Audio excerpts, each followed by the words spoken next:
Hey guys, this is Quint Fischer with Balance Gym. This is with the lovely Cali Hinzman. Today we're going to be talking about the squat. Squat is one of the most functional movements you can do in any fitness regimen. It includes full flexion of your hips, knees, and ankles when you get a complete deep squat. We'll have Cali just show you a couple right now.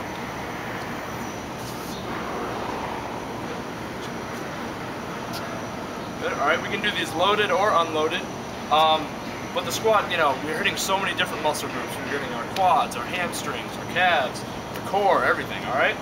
So we're going to talk about how to do a squat and the basic pitfalls that you can encounter when doing a squat improperly. So first, for the setup, I'm going to start at the bottom. Look at Cali's feet, all right? First things first. Cali's feet are just slightly outside shoulder width with her toes pointed out about 15 degrees. Now that's ideal. It's going to change from person to person. We might have to go wider or narrower depending on mobility issues and restrictions. Alright, Cali's going to keep her weight almost slightly pushed to the outside of her feet. And she's going to initiate the movement by keeping everything tight. She's going to push her hips back into it. First, she's going to push her hips back, and then she's going to break at the knees, and almost like she's sitting back into an imaginary chair. And up. Two more like that. Pushes the hips back. Good. Again. Now, come over to the front here, watch Cali.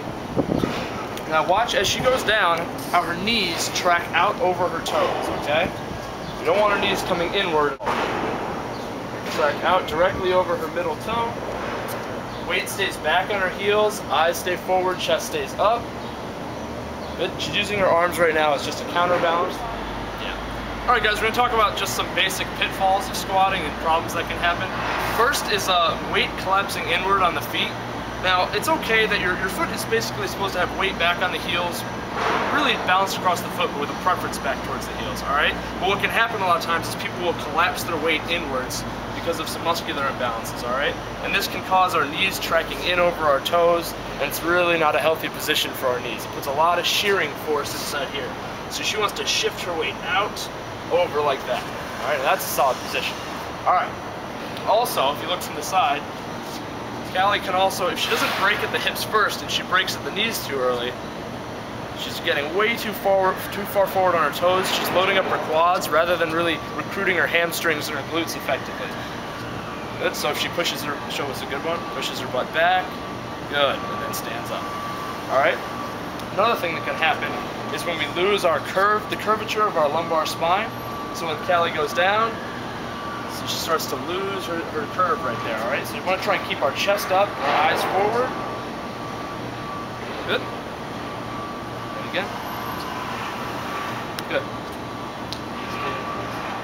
So if you want to see the, yeah, the stripper squat, good. So one other problem that can happen is when squatting, if she doesn't keep her chest up, she can squat, and then her hips come up way too early. Alright, we don't generally want to do that, especially in any kind of loaded squat. We want to keep our chest up.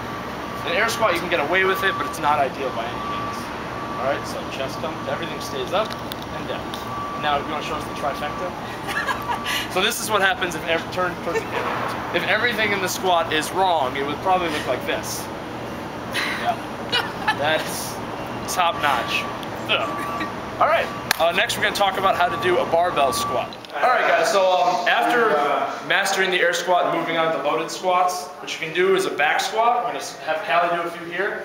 What you want to first do is have the rack set at a point that's slightly lower than standing height. You never want to get on your tiptoes to take a bar out, because with heavy weight that's going to be just awful. Alright, so Cali's going to get her hand position even, come even the end of the bar, lift it out, step back. Now all the same mechanics of the air squat apply. She keeps her weight back on her heels, her chest up, down, and up. Her knees go out over her toes, she stays on her heels, and up. One more, please. Up. Good, walking in. What also happening here is people will go down and hang out at the bottom. We don't want that, all right? We want Cali to hit the bottom, hit her full depth, and then come right up out of the bottom. Good. Again. Good, rest. So we basically just don't want to be hanging out at the bottom in a loaded position like that. We want to hit our depth, come right up. One more. Good. Walking in. Thank you. Alright guys, we're going to do a quick discussion on bar positioning on our back. Cali's going to demonstrate a low bar position right now. Now what we see here is the bar's coming across roughly the top of her scapula here. It's got a nice shelf for the bar to sit on. Just step it out, you don't have to squat. Good, all right. Now what this means is your torso will have to lean a little more forward at the bottom. Give me one. And up. Good, all right, one good. Now, the other bar position is a high bar squat position. This is more attuned towards Olympic weightlifters. Hands a little narrower. Yep, go higher. Good, yeah, right there. Good, so here the bar sits on the meat of our traps up here, just a little higher. Now this one, our torso is going to be much more erect and upright. There. Yep. There, tuck it in. Either position is fine. It really depends on what works for the individual, really. Both work a little differently, but it really generally depends on the person's flexibility, mobility, and what their goals are and when they squat. All right, guys, so the low bar back squat with that hamstring position gets a little more hamstring recruitment because of the more forward torso. Your depth would be a little shallower, but depending on how you're training, if you're going for much heavier loads, that's probably an optimal position. Again, if it works for you. The high bar back position won't get as much hamstring recruitment. It'll be a little more quad dominant, but it will allow you to get deeper in your squat, which should get hopefully more musculature. But again, it really depends on what your goals are, all right, and how you want to train, all right?